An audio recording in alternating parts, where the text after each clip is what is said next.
Bonjour mesdames et messieurs et bienvenue dans ce flash d'information. Nous sommes aujourd'hui 25 décembre, fête de Noël. Noël qui commémore la naissance de Jésus-Christ. Et comme chaque année, la veille de Noël, hier a eu lieu la messe de minuit. Les fidèles chrétiens se sont déplacés massivement dans les églises pour célébrer la nativité. Noël, c'est la période des cadeaux, avec un cadeau sublime, la naissance de Jésus-Christ. Voyons l'origine et le sens de cette fête, la fête de Noël avec Grâce Kando.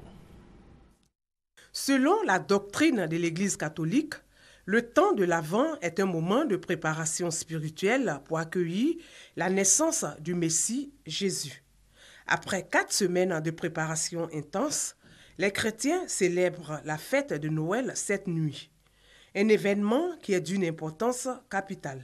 Noël doit nous conduire à une réflexion profonde, à une introspection sur nous-mêmes et sur l'humanité tout entière.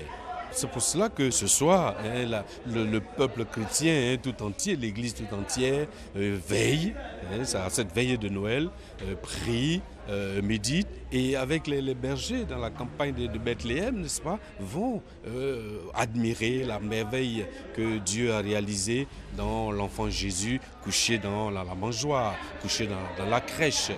Parce que la crèche, c'est bien la symbolique de la fête de Noël, de la commémoration de notre Seigneur Jésus-Christ. La fête de Noël marque plusieurs étapes selon ce livre du père Hippolyte Agnigori intitulé « Le vrai sens de Noël ».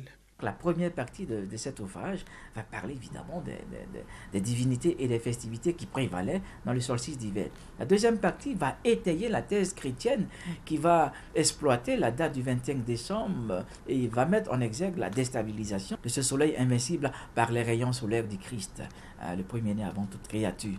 Et par la suite, la troisième partie de ce livre nous parlera de la codification de la fête de Noël, comment est-ce que Noël est devenu par la suite jour chômé payé pour les chrétiens, comment est-ce que Noël a été imposé aux autres mentalités qui prévalaient dans l'Empire romain. Et pour finir, la dernière partie de ce livre nous parlera de la célébration de la Noël aujourd'hui. Le temps de Noël dure 3 semaines.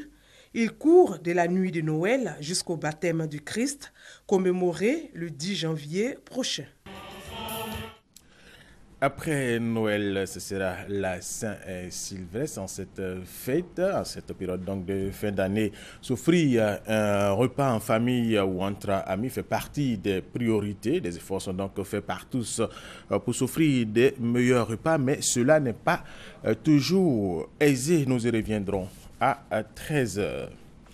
Les fêtes de fin d'année, période de tous les excès pour les conducteurs, l'Office de sécurité routière les invite à la prudence et au respect du code de la route. Les conducteurs seront soumis à l'alcotest dans plusieurs localités du pays. Noël est célébré par les chrétiens. La communauté musulmane de Côte d'Ivoire a aussi célébré le Mawlud, la naissance du prophète de l'islam. Les fidèles musulmans se sont aussi mobilisés pour cette fête et c'était dans la nuit du 23 au 24 décembre.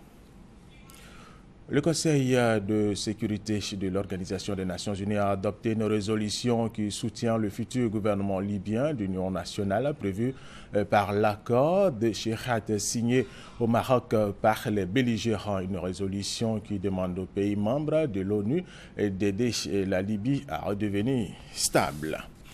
Et puis nous terminons avec cette information. Une rébellion officielle est née au Burundi contre le pouvoir dirigé par le président Pierre Nkurunziza. Pierre Nkurunziza qui soutient que cette rébellion sera écrasée. Ainsi se referme ce flash d'information. Merci de l'avoir suivi. Je vous retrouve tout à l'heure à 13h.